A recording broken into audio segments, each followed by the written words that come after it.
இன்றைக்கி நைட் பார்த்திங்க அப்படின்னா சாப்பிட்றப்ப செம்ம காமெடி ஆகி போச்சுங்க. பாப்பு பண்ணின காமெடி தான் இது. எங்கள் வீட்டில் வந்துட்டு காத்தால வைக்கிற குழம்பு மீதி இருந்துச்சுன்னா பொழுதோடு அதையவே சாப்பிட்டுக்குவோம்.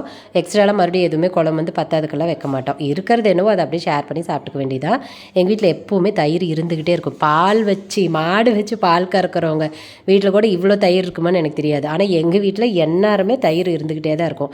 ஏன்னா நாங்கள் ரசம்லாம் அதிகமாக வைக்க மாட்டோம், ஊற்றிக்க மாட்டோம். அதனால் தயிர் எல்லாத்துக்கும் கம்பல்சரி வேணுமா, அதனால் தயிர் உண்டுனா வச்சுருப்போம்.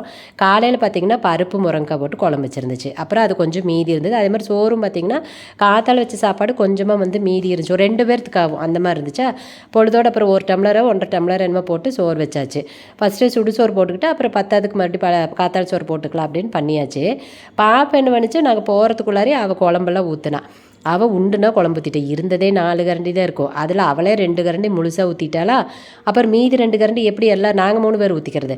அப்புறம் பாப்பா தம்பி தான் கேட்டு, ஏகரி எங்கே கறி குழம்பையே காணா அப்படின்னா, உங்கள் பிள்ளை கேளுங்க, அவள் தான் இருந்த குழம்புல பாதி அவளே ஊற்றிக்கிட்டா, மற்றவங்க தின்னான்னு திங்காட்டியானா அவள் தின்னா போதும் அப்படின்னு பேசினானா.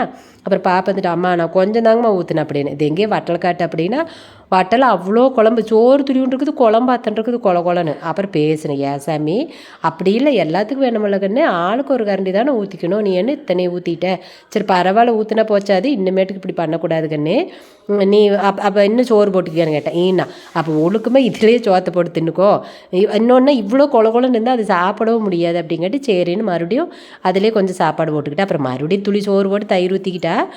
ஸோ அந்த மாதிரி ஆளு கொஞ்சமாக ஊற்றிக்கிட்டோம். ஃபஸ்ட்டு காத்தால் சரி இப்போ சோறாக்கின சுடு சோத்துக்கு குழம்பு ஊற்றி சாப்பிட்டுக்கிட்டு மறுபடியும் வந்து காத்தால் சோறு இருக்கு இல்லையா, அதுக்கு வந்து தயிர் ஊற்றி சாப்பிட்டுக்கிட்டோம். உங்கள் வீட்லலாம் இந்த மாதிரி ராத்திரியில் தயிர் சாப்பிடுவீங்களா? எங்கள் வீட்டில் எல்லா நேரமே சாப்பிடுவோம்ப்பா.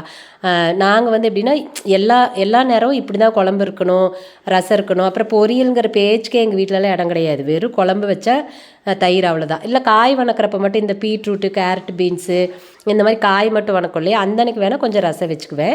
அண்ணா சாப்பிட்டா சாப்பிடுவாங்க, அப்படி இல்லைன்னா அண்ணா தயிர் ஊற்றிக்குவாங்க, நாங்களாம் ரசம் ஊற்றிக்குவோம். அந்த மாதிரி தான். மற்றபடி எல்லா நாளும் எங்கள் வீட்டில் இந்த காய் ரசம் குழம்புலாம் இருக்காது. இன்னொன்று அப்படி வச்சா கூட அண்ணா கேட்பாங்க, அது இதுக்கு இத்தனை வச்சுருக்கிற, எத்தனை திங்கிறது அப்படின்னு கேட்பாங்க. அந்த மாதிரி தான் நாங்கள் பழகின பழக்கமே. எங்கள் பசங்களும் அப்படி தான். அவங்களும் வந்து இது வேணும் அது வேணும்னு இன்றைக்கு வரைக்கும் கேட்டதில்லை. கேட்டாலும் கிடைக்காது, அது அவங்களுக்கே தெரியும். ஸோ அதனால் கேட்டதும் இல்லை. அதனால தான் எங்களுக்கு வந்து சாப்பாடு செய்கிறது கொஞ்சம் ஈஸியாக இருக்கும். இப்போ தோசை தான் சுடணும் அப்படின்னா கூட குழம்பு இல்லை, சட்னி ஆட்டுறதுக்கு நேரம் இல்லை, ஏதாவது ஒன்று அப்படின்னா தயிர் தாளித்து கூட நாங்கள் வந்து தோசையை தொட்டு சாப்பிட்டுக்குவோம். ஸோ அந்த மாதிரி தான் எங்களோட பழக்கம். நீங்களாம் இந்த மாதிரி சாப்பிடுவீங்களா? நிறைய பேர் இப்போல்லாம் சாப்பிட மாட்டேங்க, என்னவே கிண்டல் அடிப்பாங்க இங்கே வரவங்கெல்லாம். என்ன இப்படியெல்லாம் வந்து குழம்பு சாப்பிட்றீங்க, ஏன் வச்சுக்கிறது அப்படிலாம் கேட்பாங்க. ஸோ உங்கள் வீட்டிலலாம் இந்த பழக்கம் இருக்குதுங்களாங்க?